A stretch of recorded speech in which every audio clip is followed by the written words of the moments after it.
I got a call from my friend Bill. He asked me to come by and check out some new potential. Got this project on a trade. You trade in vehicles? Yeah. Unheard of. There's one you don't see every day. There she blows. 65.6. 65 Corvair. Interesting. I've never worked on one. I don't know anything about them. Wow. I'm busting new ground if you haven't ever worked on one. This thing is straight, man. This isn't what I was expecting. You never know what's going to turn up in Bill's driveway, but Corvair, it's kind of an odd duck. If you're talking odd ducks, he just found one to work on it. But I love the body style. It's very cool looking. Hard top. I have a nice young man here that's been eyeballing this ever since it came on the property. He works for me, and I'd love for him to have that. He'll always remember. 19-year-old kid pulling into college like this, talk about a chick magnet, forget about it. Yeah. The fact that Bill really just wants to share his passion and knowledge for cars, you know, with pretty much anybody he can get a hold of and bend their ear a little, that's a message I can get behind. This thing looks real clean, man. What do you want to do to it? That's my question to you. What do you got in mind? Spin them wheels. Pretty funky styling, man. It's definitely, it's like, is it a muscle car? No, it's too small, but it's got kind of like the hips, Impala, Camaro, sort of like that.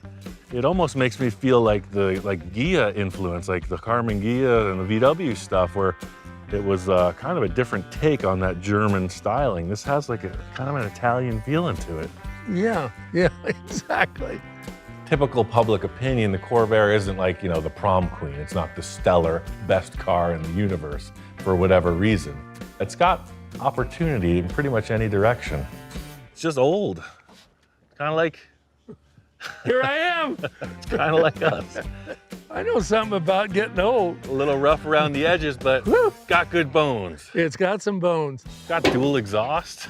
2 carburetors, Mr. Russell. Wow, dual carb, 6-cylinder. You're always coming up with these things, man. My cars usually just look like a haunted house inside. This thing is clean. You know, growing up, some kids are into baseball cards, you know, wheeling and dealing. Bill's a lot like that, but with cars. He's always got something coming or going. That's my kind of hobby. Got a cool sound. It's kind of VW, but it's got a thump. The interesting thing about this car is the styling is pretty dead on. You know, my first go-to thing is chop the top, and I love the shape and the angle of all the glass. Has very little pillar structure supporting the roof. It's pretty low profile as it is. I don't think it needs a chop at all. Feels a little like VW with the engine in the back and the valve lifter noise, but it's got like power right now. It's cool. So looking around at it, I see a few things right away that I think I can enhance. You know me. You get my unicycle and rubber chickens, and the show will begin. The first thing I always look at is like what looks like stuck on, you know, like when the designers made their first clay model of the car, right? It's like, it didn't have any accessories. It was just the line and the shape. You know, for me, it seems like these taillights, I feel a little bit weird about them. You know, you're looking at the back of the car, you got rectangle band, underlining, and then 2 more rectangular bands. And then you just got 4 dots stuck on there. That bugs me. I think I want to start with the tail end, sir. I got a couple ideas. As they say, dig a hole and find your way through it, right? You used to scare me, but I'm over that. You don't scare me anymore. Like you told me, it's only metal. Bill and I have been around each other for so long that at this point he is unfazed by my caveman approach. I know exactly the relative degree of crazy he's looking for, so it's not going to be like super far out stuff you might see with another unnamed client. I felt a disturbance in the force, and sure enough, here comes an SOS signal from Mr. Spaceship himself. All right, yes. Wow, yeah, just getting the filler on there changes everything, man. The DeSoto, the Chrysler, the Ford, it's like, come on now. It was meant to be. Check this out. As you walk over here, look at this. You got this old Chrysler DeSoto line, then you got these round fenders, and then the hood's this big old bubble. I know, and it just goes right to the headlights. It's super interesting. It flows. Look at this thing. I gotta agree with Victor. You know, as much stuff as we jammed together on this project, the lines work. In fact, the wheelbase works, the fins really work. It's a pretty slick setup. I feel the rims are perfect, you know? Something about them, they're just like artillery rims, right? But they're cast. Yes, and you notice these are polished aluminum. A lot of people rely on proven templates to complete their projects, but Victor's a man who's willing to take risks, and I like that. Yes, the back end came out perfect. Yeah, when you told me you were putting a caddy bumper on the back, I'm like, what? So those aren't taillights anymore, that's the exhaust. That's exhaust. Those are the thrusters. And I just put the cover on it so you could see, but it needs a little bit more depth, so I'm gonna sink that in. And there's gonna be some lights, you know me, with something's gotta twinkle somewhere. Right. Looks darn close to being finished. What else did you want to change? Well, bringing that up, Yeah. check this out over here. It's all minor. This is just minor. It's all minor. Yeah. One loose end we still have is the headlight area. Victor always gets stuck on one thing. The headlights are that issue on this project. You can see the steam starting to come out of his ears. He's getting stuck. The back's done now. The front's got to blend with the back. So what does this remind you of, right? Yeah, I love the angle like that. It makes it look really aggressive. And then, you know, we could put anything over the top. I could either blow a bubble for it or maybe some kind of a mesh, who knows, but that works. In Victor's defense, this is a pretty tough area to figure out. Whatever this grille shape is did not belong with those Ford fenders, so hopefully he doesn't run into the same situation with decision-making as he's done with the taillights in the past. No matter how many of these crazy projects I do, it's always the thrill of the process that gets me satisfied. You know, it's this part of the game where it really starts to come together. You take care of this, I'll get the interior finished, and then we figure the front end, and I'm a couple weeks to be completed. I mean, we're that close. My plan to finish off this windshield detail is to use a piece of round tube that'll make it very strong. You can bodywork it, paint it, upholster it, whatever. End result being, if you get out of this car, you're naturally going to want to grab the top of that windshield. You don't want to break the glass. And you see that matches that dimension perfectly. So I'll just make pie cuts through here. I'll bring that contour down, finish it off, bodywork it, install the dingle balls. You're ready to go. Ready. Yep. Using the grinder and putting the multiple slices in, it's allowing it to curve without having any kind of a manual bender. So trickiest part of this whole thing is where the curves become very tight. No amount of this slicing will do. You're just gonna have to piece it in separate shapes and then bodywork it in the end. We're getting really close to wrapping this project, and I think I'm gonna start practicing my moonwalk. Once again, a visit to Victor's wildly enhanced taillight emporium does not disappoint. Out of all the stuff he had there, the minute I looked at these two, I knew we had potential. Check this out. They are 67 Camaro. Look at that. I like how it really pops some chrome into the car too. This being the base model, I was thinking, you know, shine it up, give it a little more bling, because it is just very red at the moment. You got these vents in these little rectangle shapes, top and bottom.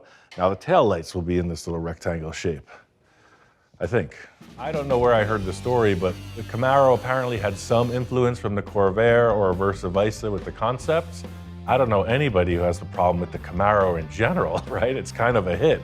So looking at the taillight issue, you know, hey, maybe putting a little of that hit mentality into the odd duck will bring it up a notch. I got 2 words. So I'll frame these taillights out in this round stock. So we gotta pull a nice radius bend around that. I think that'll do it. Ring-a-ding-dang. And now for my next circus act, fire.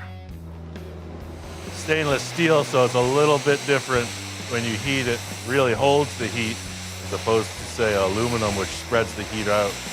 Red hot. Stick it in there. There it is. That will sit outside of that just by about that much. Cool. So let's do this 8 times. Building the frame that surrounds the taillight is just the first part of the process. After that, we'll build the sheet metal surround that'll sink it into the panel. Come a long way from dunking them in the toilet. We're all civilized now. All that this is representing is that this is the car and it surrounds the new taillight trim. I'm not gonna make both at the same time because if it don't look right, I'm only half wrong. As the old saying goes, a broken clock is still right twice a day. But that's not the case with these taillights. If it don't look right, no amount of squinting is gonna make it appear correct. What I think we're gonna have to do is bend this bezel to meet the body and then sink it back. Part of the way I build cars is just by trying something and adapting. I don't always know what I'm doing. So it's kind of a dance. There it is. Aha! This looks really good now. Totally fits in there. I'm just gonna tack it in and figure out how I'm actually gonna mount the housing. I think for simplicity's sake, I can go ahead and mount this right to whatever I'm creating and just let this bezel hang off this. It's got 2, 4, 6 big old screws. All in all, it looks like a whole lot of screwing around. The bottom line here is it's just gotta look right. There's no other rule.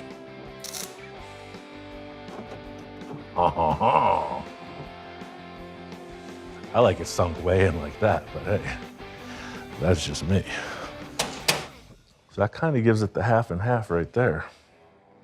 The simplest way to put it is kind of shadow play. You got this chrome element sunk inside what's gonna be a painted surface, so you don't want the chrome to seem buried, but you don't want it to seem like it's popping out of the car in an untasteful way, I guess. So yeah, there's a sweet spot in there. There's still a lot more welding to do, but it's all about proof and concept, right? French fries, French bread, French taillights. We made some progress on the back, but we still got 3 more sides to this story. On to the next. Now I'm back to work on the Corvair. I got into the shop early to get those taillights tidied up before Bill comes in. After I sorted out all the issues on the passenger side, the other side came out easy breezy. Just as I'm finishing up, here comes Mr. Bill on his trusty green steed. Hi, Ian. We got a little taillight swap finished up for you. Check this out. Look at that. No more little dots. What a beautiful job. Another stroke of luck. That's very cool. Very, very cool. I almost ran out of room. Like, this fabrication took up the height of that entire back panel. But width-wise, I mean, I feel like it's an improvement. Well, it makes the back end of the car. Yeah, for sure. No question. I don't know what else you would do to the back to improve this car. That does it. Try not to overcomplicate anything on this. I want it to look pretty much like a Corvair, just a little slicker. It's like the one thing that I wouldn't want to see, is the door handles. People shave them all the time, right? Just cleans it up. I had these cool push button door handles. They're from an early Lincoln Zephyr style. All you'll see is that when you push the button.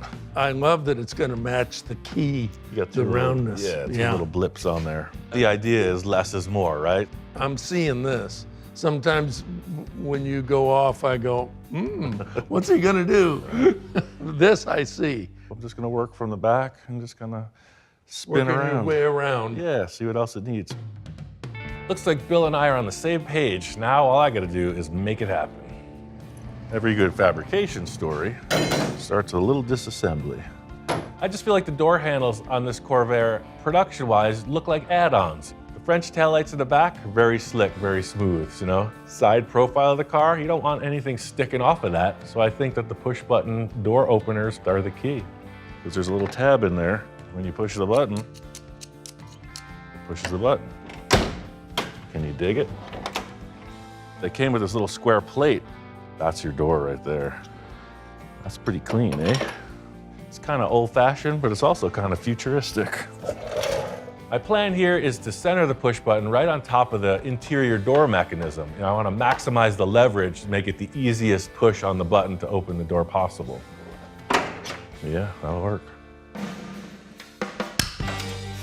Oh, you got access. Might as well take advantage of it. Oh yeah, much better. That makes it super simple, but you can see the door is curved and this ain't.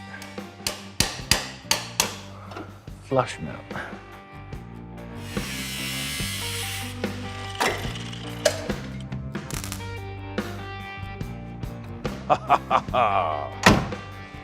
What's not to like about that? Well, I don't want to say that was easy, but yeah, that looks good. I don't want to warp this door, so I'm going to hop on the other side. You saw me fussing around with that door handle on the other side, reaching up into the car body, but I've come up with a different way of removing door handles. Hi-ya! See? Works just as efficient. So we got the taillights, check. Door handles, looking good. Got to do something up front. And I love the bumper, don't get me wrong, I'm not changing that, but it just needs something to make your eyes like more flat when you look at it.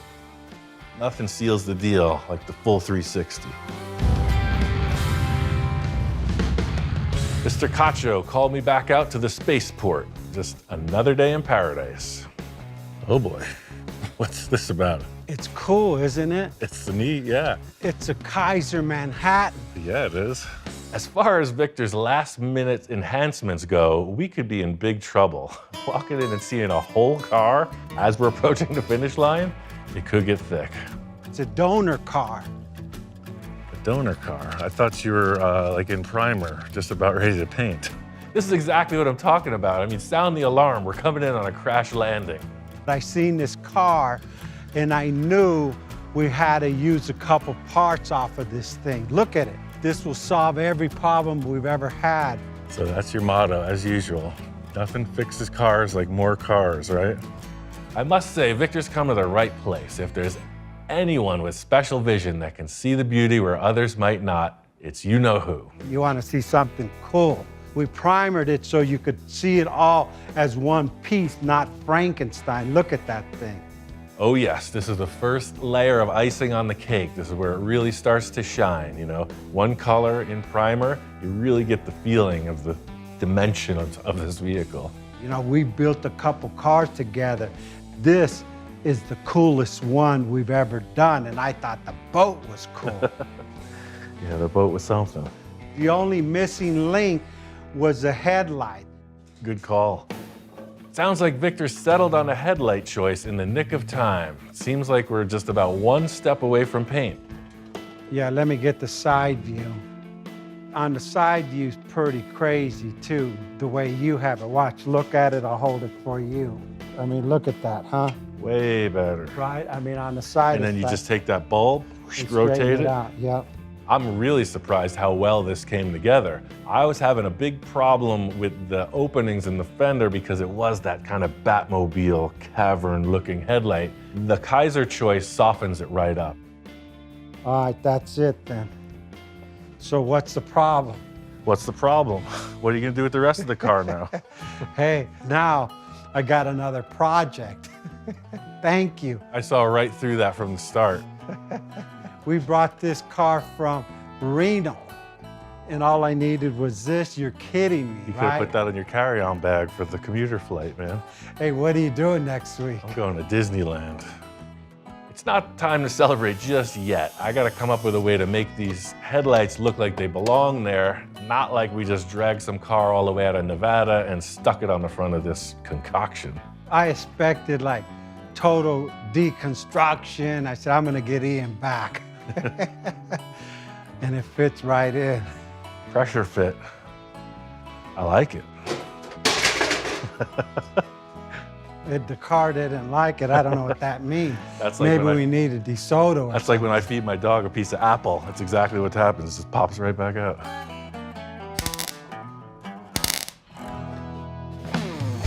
The number one challenge with putting these different headlights in place is just the general shape that we created with the fenders to begin with. I kind of see a way through it, but there ain't nothing to it but to do it. These cans are welded in solid now. I'm just gonna patch the sides of the fender. Boom. That's ridiculous. I try to challenge you, and you come in and make it like boop, boop, boop.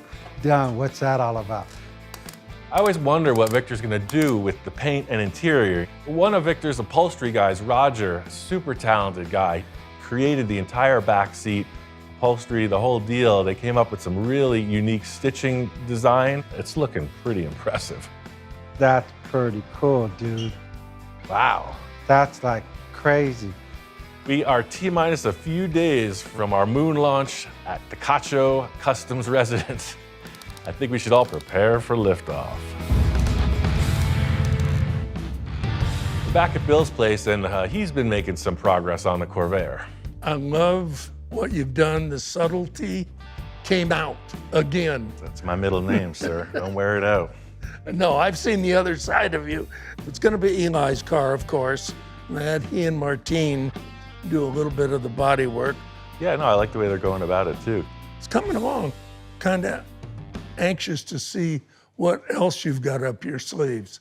Well, now that you mention it, I'm not just going to let it go with 2 little projects, right? We got the back done, did the door handles, so now I'm thinking a little bit about the front. That'll be interesting, whatever you do. I found this thing years ago. This was actually like a billet grille for a Camaro. But it got me thinking about the front of the car. Maybe a little more horizontal action on the front.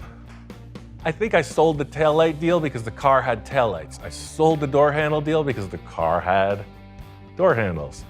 It has no grille in the front. So he's just like, Something about this just seems very bland. I love the headlights. And what if we could sort of get that to work? I mean, obviously just hanging it on the front like there, it's not the end result. I'm gonna take some duct tape and some paper clips and really fasten that thing. I mean, I see you got the baling wire right there. All I need is that and a sledgehammer, we're good to go. It's over there. Yeah, perfect. As they always say, like if you can't convince them with the concept, just thrill them with the comedy.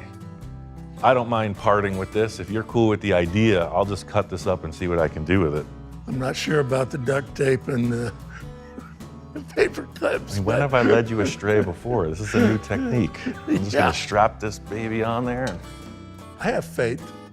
You'll make it work. Seems like I'm in really good graces at this point. I haven't ruined any of his projects yet, so he's like, all right, I'll give you this one, carry on. So I'm gonna cut this right down the middle. What I'm trying to follow is this. So this has got to slide in and meet up with that.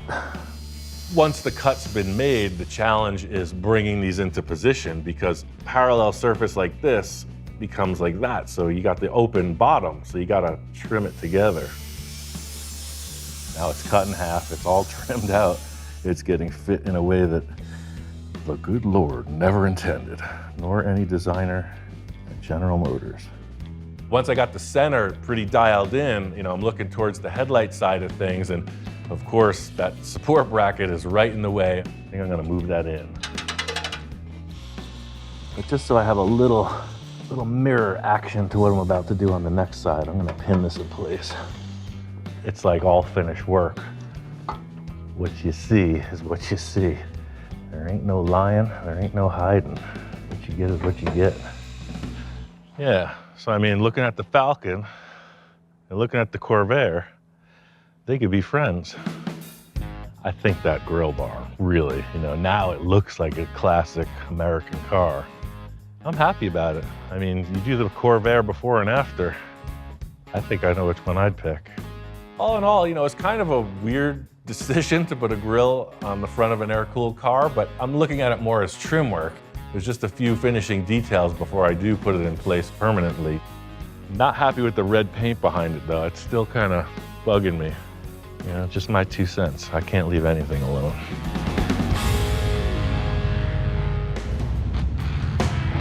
Back at Bill's, and this Corvair has undergone some changes. Mr. Russell, Hey.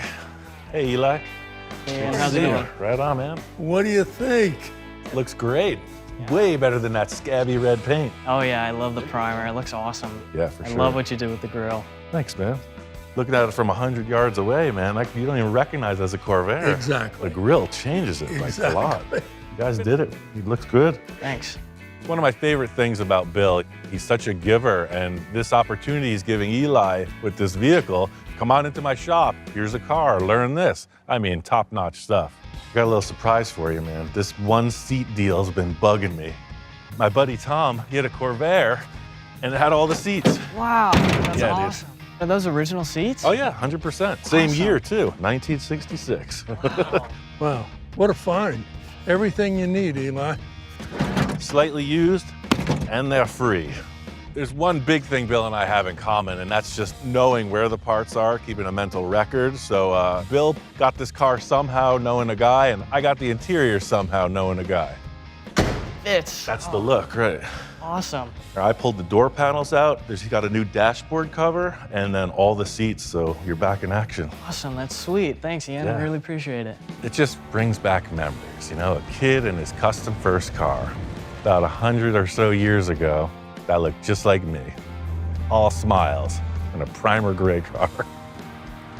Been juggling 2 projects at this point, and my buddy Victor hit me up. He said, hey, come out to this car show. I got something for you to see. Gotta say, I miss this neighborhood, man. We don't have car culture like this out in the middle of the desert. Just a Saturday afternoon, Right? Victor did it again. I'm kind of knocked out. I mean, here's the car with all the details attended to, and now we're cruising. Southern California is like the mecca for custom cars. I mean, it's proven. You got VWs, you got lowriders, you got lifted trucks, you got some Harleys, all kinds of stuff. I mean, people are just super into this culture. This is what it's all about. This is where I get my inspiration. You got some incredible stuff since the kid just starting out, getting ideas, scraping his money up to do what he has to do. This show is put on by Victor's nephew, Vince. He's a part owner of this cruiser brand. This is their first car show. Pretty big turnout for a couple of kids from Sylmar. So what do you think, Ian? I can't believe it.